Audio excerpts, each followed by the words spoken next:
Ladies and gentlemen, welcome to the show. The world of words, words. Let me leave that word floating around. Words, we use them every day. Do we use them to harm? Do we use them to help? Do we use words to lift others, to lift ourselves? How do we use words? Well, there's a group of individuals I've discovered. I've been very blessed. I want to thank Dr. Thamati Reina, who put me in contact with 60 poets or more in the last few months. And you're very unique individuals who take words and, for a lack of a better term, you play with them. But in that form, subtly, you make us aware. Very special people. And then poets take it one step further. And then you poets confuse us, ask us questions, take us into darkness and bring us back out of it. And we think, what the heck just happened? I could go on all day like this, but it's just experiences I've had. But today we have one outstanding individual also as part of the group that I thank, Dr. Thamati Reina, Gerda Govine Ituarte, poet par excellence, moved from Virgin Islands, U.S. Virgin Islands, to New York, a little bit of Mexico. We're very honored to have her here in Pasadena, California. And we have her as a guest today. And her bio, my God, writing, academician, promoter of poetry, LA Poet Society. It goes on and on and on. Enough from me. Let's hear from her. Gerda, thank you for being on the show. Dr. Gerda Govine. Thank you so much. It's a pleasure to be here, and this is going to be a lot of fun. I think so. I have enjoyed talking to you in other show before and on this one as well. Let me begin first and foremost.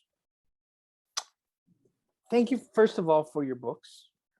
My pleasure. I cannot thank you enough for them. This one especially, I think we talked about it, that this one's in English and Spanish, and usually you don't see them both carrying over very, very easily. I'm going to start the show by asking this question. What is a poet and what is poetry? What is a poet? What I believe is a poet are people who have a relationship with words, people who are connected to words. Like I tell people, as far as I'm concerned, it's always raining words. And what you need to do is capture the ones that you need to tell your story, whatever that may be. So again, a poet is someone that has that love of words, and they're able to put the words together in such a way it makes you think, it makes you feel, it helps you to breathe. Sometimes it might make you sad, but it also gives you joy. So it's a mix of feelings and emotions. That's what a poet does. He or she presents their words on paper or orally, and there's some kind of connectedness. And three people may hear the same poem, but have different connections to that particular poem. And for me, poetry is whatever you want to make it. It's whatever you want to make it. And there is no right way to write poetry. That's one of the things I love about it, a certain kind of freedom. And a lot of times I'm not sure what I'm going to be writing about, but once the words begin to land on the page, it guides me to the next word. It guides me to the next paragraph. It guides me to the next bit of words that I have. So for me, poetry is very freeing. It opens spaces and places to you through your words. And you're able to connect, and you may not know exactly how you're connecting, but when you read in person, you can feel, you can hear the comments, you can look in someone's eyes and see whether they get tearful. There's a way, poetry is a way to get in under people's skin in a good way, to touch their hearts, their souls, their minds, and even to, you have a poem that connects with a memory someone has that maybe they hadn't thought about before, then it comes full bloom into that particular space. So poetry allows you to be a free agent. It allows you to walk in the rain between raindrops without getting wet. That's what poetry does for me. And being a poet is something I didn't expect, but I think I've been a poet all my life but didn't know it. Since we all use words, are we all poets? Well, it's how you express those words. How you express those words. You know, sometimes I'll say the word S, and I'll just make a list out of my head, all the words that start with S. So it's about being able to provide and present words in a way that enters. That person listening, they hear it, they might even have images, they might even feel it. And what poetry also does, it slows everything down. You know, it slows everything down. So it gives you a moment to sort of just sit with the poem when it's being read. And it also allows the person listening to focus on those words, not about what happened with the kids yesterday or what they did at work the day before. So it gives them a new space to be, a new space to enter, and the words are the benefit that they receive. And that's really important. There's talk, you know, having done, again, so many poets take their role as poets to share their thoughts through their words. Is there a responsibility on the hands of the listener to listen to poets? Well, I think if someone's going to be in a room with poets reading their work, there should be some commitment to at least listen. It doesn't mean you agree or you love it or whatever, but to give that respect and just let the words enter, and to be able to feel some connection, because when poets read, they don't know the impact it's going to have in that room, and they don't know the impact it's going to have after people leave that room. Some things stay with them, and so because you're sort of the keeper of your words, and you want to really have a presence in that room through your words, so that people can talk about it with you. They come up and talk to you later on. And sometimes people are talking to you and there's tears in their eyes. Or they say, you just made me so happy. Or I never thought about that. So you never know, but the words, that's your gold, and you're doing your gold mining. And each word for me, each word, I want each word to have the possibility of being 10 words. Because I write very small, short poetries usually. And so, and it's about a word that has so much in it that just that one word can shift you. There's a friend of mine that talked about my work being staccato. You know, I just want to have 5 words that give you the world, as opposed to 16 that may give you half of the world. So to really concentrate and have those words just come into your space and do whatever it's going to do. And then you can reap the benefit of that, or the feeling or the thought of the emotion. And sometimes when I read, I can tear up also. It just depends on the situation, what I'm reading. Yeah. I happen to know your background in a new level. I'd like the viewers to have it as well, that your husband, Ituarte, is a very well-known artist. And artists and poets are not the same creative two people. Are there two different worlds? Mhm. I mean, there's an overlap and an appreciation for the creativity, that not to be said any other way. How do you find your poetry impacts him and he impacts you through his Yeah. colorful work, or Yeah. how does that affect you? Well, without Luis in my life, there would not be Gerda the poet. My youngest daughter had passed away, and all of a sudden I started writing a lot of poetry. And at one point, it was really my lifeline, if you will. And Luis said to me, he says, Gerda, you keep writing your poetry. I will do the artwork. I will get it published. I will pick out the paper. All I want you to do is just write. And to this day, he's always there supporting me. Sometimes he would go to the readings and set up the room. And sometimes in Mexico, he would read some of my poems in Spanish. And so he has been a life partner because I was so connected to my grief. I was able to write, but I couldn't go beyond that. And he said, I got this. And to this day, he's still there with picking the artwork or creating the artwork. Sometimes he creates artwork for each poem. Oh, So wow. it takes the time to treasure what I'm doing. And his support is unbending. It's always there. And so we learn how to dance well together, the poetry and the artwork and so forth.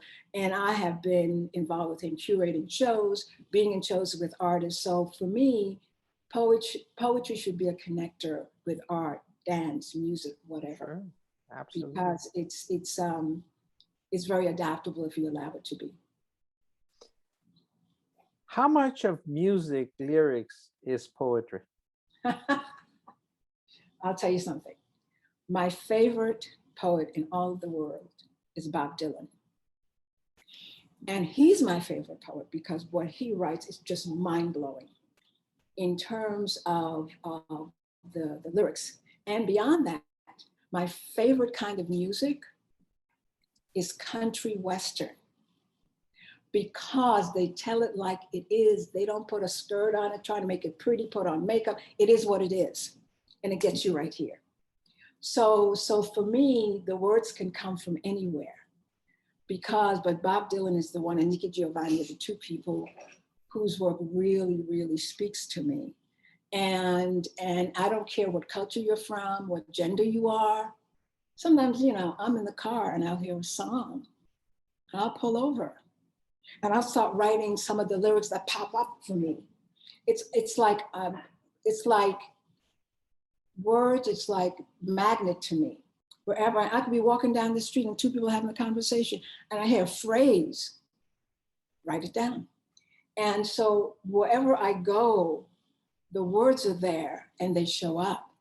So music is very important. And when I was in high school, I sang, I played clarinet, I played piano and trumpet. So for me, the music is always there. It's always there. Wow. I'm overwhelmed by the idea of being inspired all the time. Do you find it exhausting sometimes, where you just want to stop and not want to hear? Sometimes I'd like a 10-minute break. I just sat down here where I don't hear the words. I just want to just hear the wind go by. I mean, I don't know. I'm not sure what I'm asking, but I think you understand what I'm asking. The words won't allow me to say go away. The words won't allow me. And even if there's a wind, the wind can also bring words. The wind could be whistling. That's a nice word, whistle. So I might do a poem about the wind whistling over the mountaintops. But it's become a part of my DNA, if you will.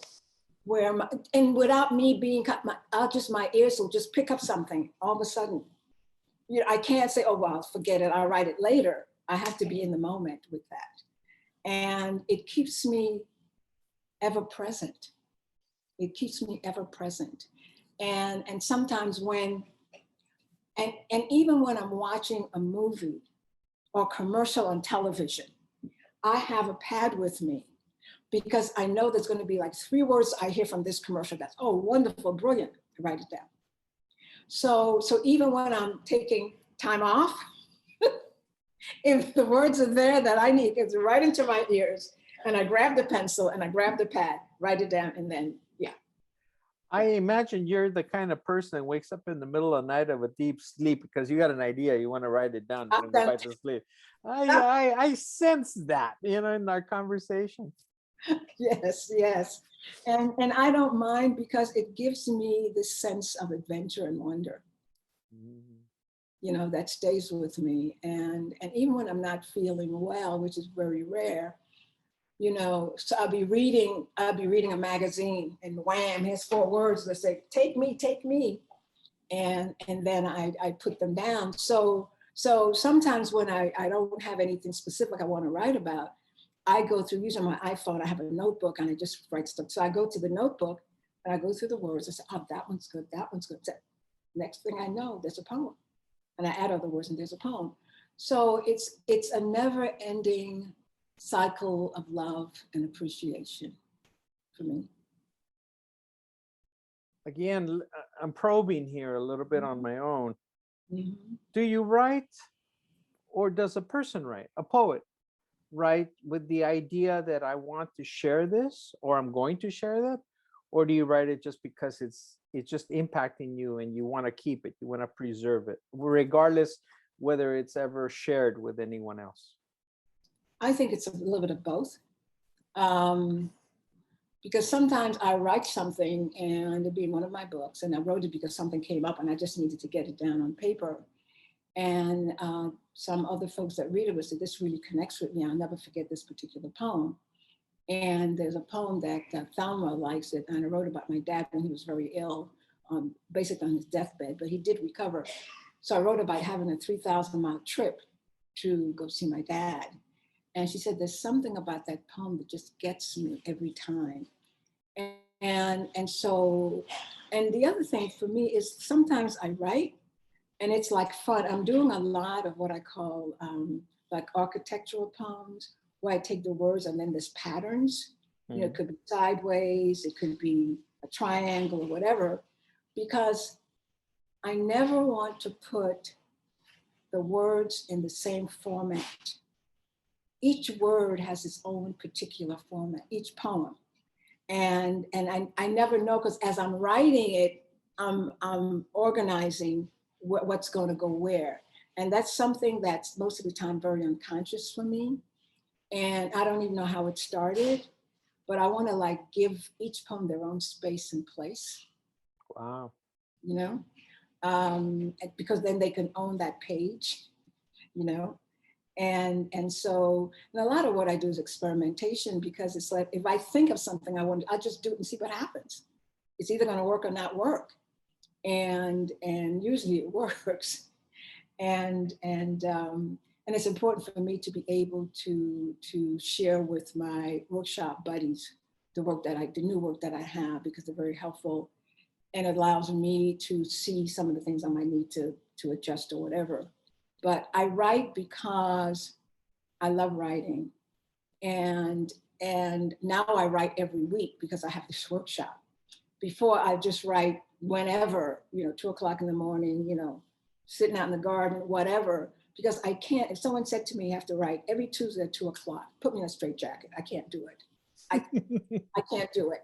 You know, I have to feel that flow. I have to feel the movement. And I have to know that I'm going to be in this space for a while, and I'm not going to be interrupted, you know, so I don't lose my train of thought or whatever.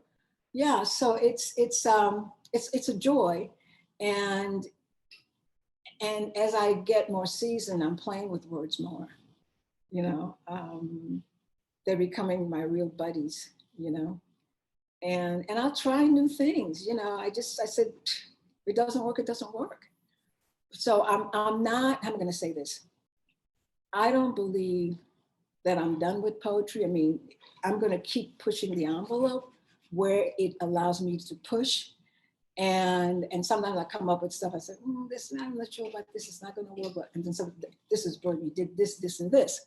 And sometimes when I write, people say, oh, you did this with that. Totally unconscious.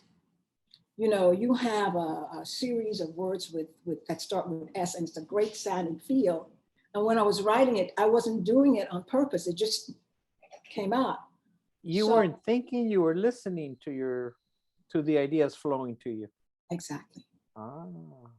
Yes, because the words want you to listen. When they call you, they want you to be able to answer. They want you to hear. Yeah. I could go on all day like this, but our time is getting short. Okay. I'd like to ask a question. I'd like to ask you for a favor if you would do one of your readings of any poem that it captures your attention right now. I'd like to go with two final questions at my end, but please, the platform is open.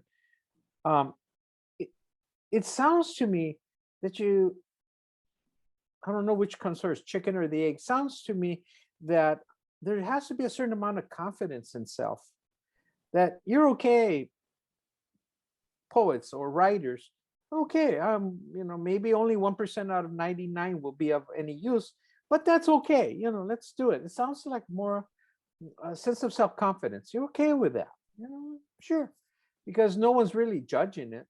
It's just you're judging yourself, and you got to get past yourself. And the second thing I'm asking is,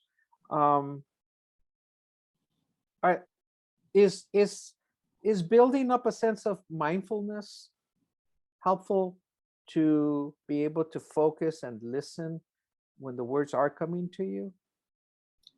Yeah, a couple of things. One of the things I always tell people, when you start writing, whether it's poetry or anything else, you need to find some people that you trust, some people you have confidence in, and you share your work with them. And I've been able to do that where it's been really constructive. And sometimes, oh, this is great, you don't need to do anything, but what about changing that first line or whatever?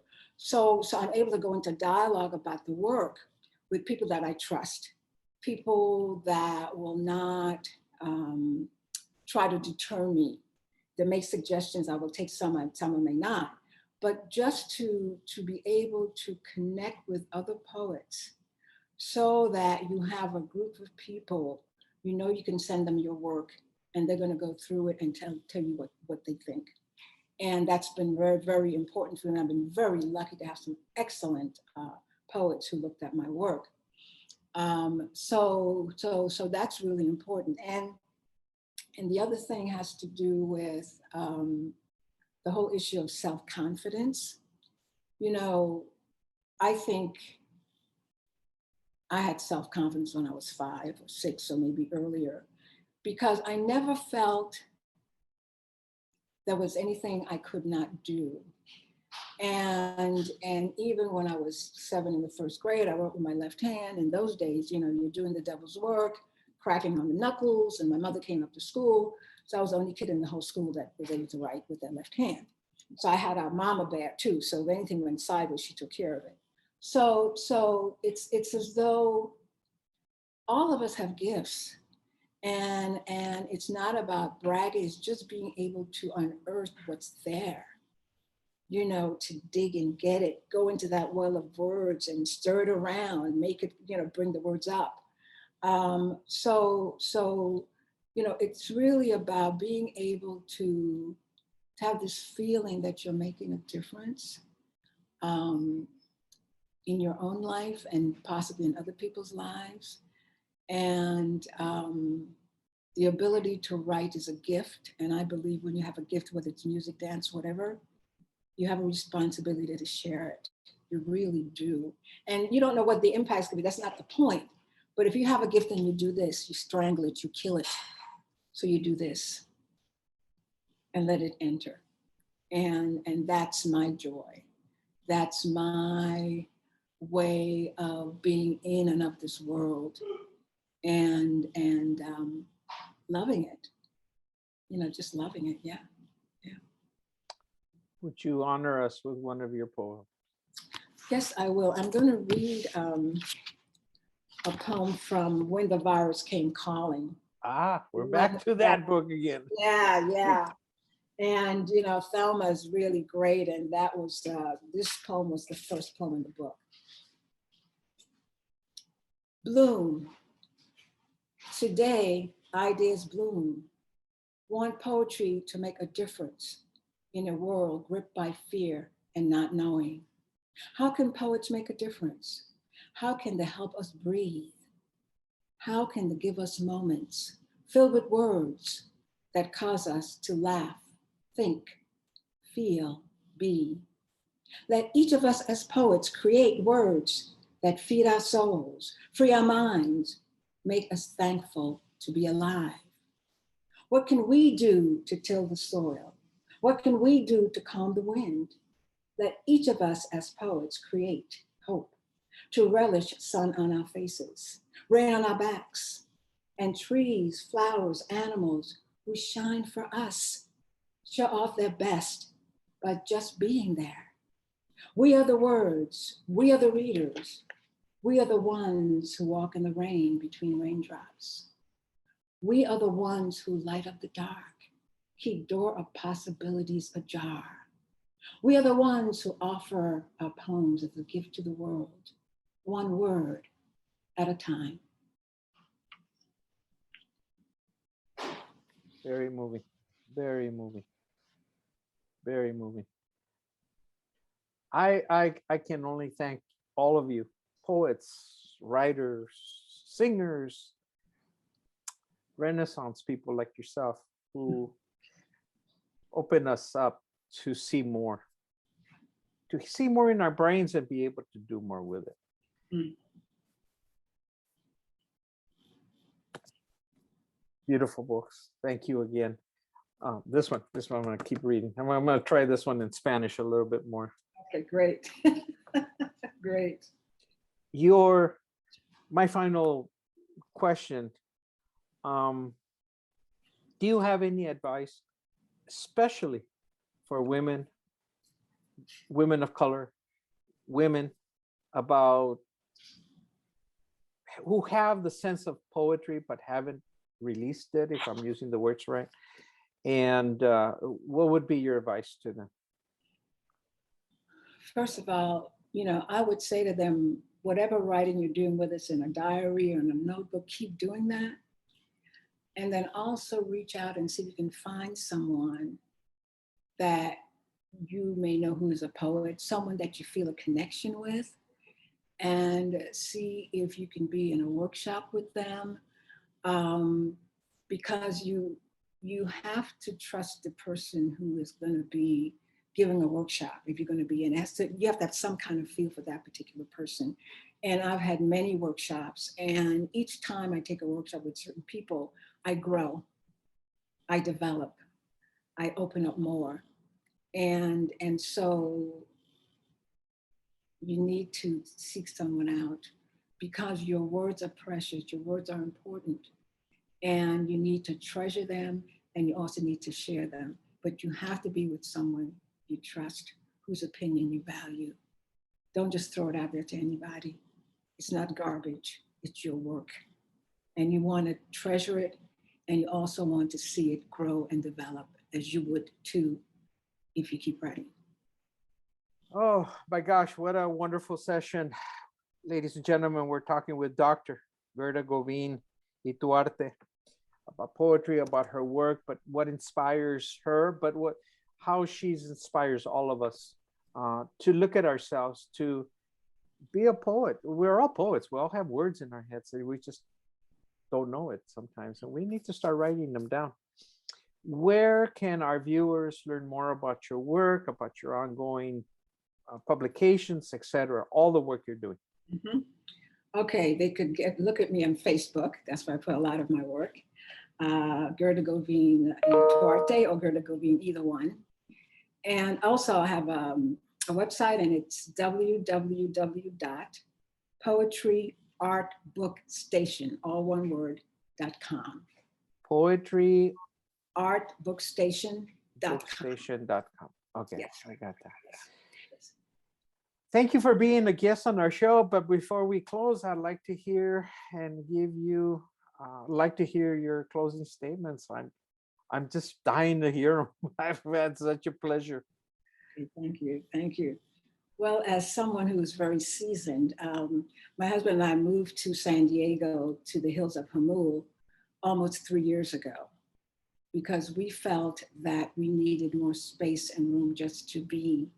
And we moved to a place that supports us. We moved to a place where we're connected to nature. We moved to a place where all our dreams, hopes, and aspirations continue to land. So for me, being here has allowed me to write about things I wouldn't write about, like birds and turtles and barking dogs and so forth, and beautiful mountains. So, we're at an age where we knew we had to make this move. We consider our last move. We're not moving from here. This is it for us. And I think that one of the things that we kept bumping into as we were considering moving, well, you have a certain age, maybe you should just stay. I said, we're still alive, and we can still make the move and do what you needed to do. And we landed in a place that is the land of our dreams. And so you have to give yourself credit and do the things you can do when you can do them. When we're 10 years older, we would not be doing this. So that whole sense of adventure. And when I first met my husband, Luis, he was one adventure after the other. And I was very buttoned down. We're going someplace. I want to know how to get there, what it's going to cost, how long. He said, let's just get in the car and go. So I was able to take care of that. So I'm okay. So Luis is the man of my life, the man of my dreams, but he has really helped me to broaden my horizon and to hear a bird sing or see a bird. Before I wouldn't see the bird, I'd be like straight ahead. So, and surround yourself with the people that you love, and they will love you back and give you that support you need. So I consider myself very fortunate, and he is, I tell people, he's one of my wings. Never mind the air beneath my wings. He's one of my wings. And I treasure him. And we have a really great way of taking care of each other. And he takes care of me, and I take care of the poetry, and he takes care of everything else. But without Luis, I would not be a poet today. And so it's his fault. All his fault. Oh, I didn't expect that the last punch in there. I like that one. Oh, you said something. I wrote it down. I'm looking at it right now, and I'm letting it see through. I never thought of it this way, but I will, thanks to you and your statements also about Luis. Poets take care of us. You take care of us. Your words are meant to keep us aligned with ourselves. We are to be mindful, and back to that word, and to, I guess in the middle of the words, we can begin to see our dreams, our goals, our aspirations, our uniqueness. Yes. And if I sound really intelligent, it's only because of the words you shared with me today. It's not my formula. I'm not going to take credit for that. You guys have inspired. And then I can see the world through Luis, color, sound, visuals, and then to freeze them and then have us look at them through art. By God, I think all this is helping me also. So I think everybody who watches the show, if you take it all in after a while, it's like, oh, wait a minute. I'm starting to see the world a whole new way. Great, great. Gerda, thank you very much for being a guest on our show. Again, I invite our viewers to please follow up on your website. If you could please give it to us one more time. Sure. And then I'll say adieu. Yes. Poetryartbookstation.com.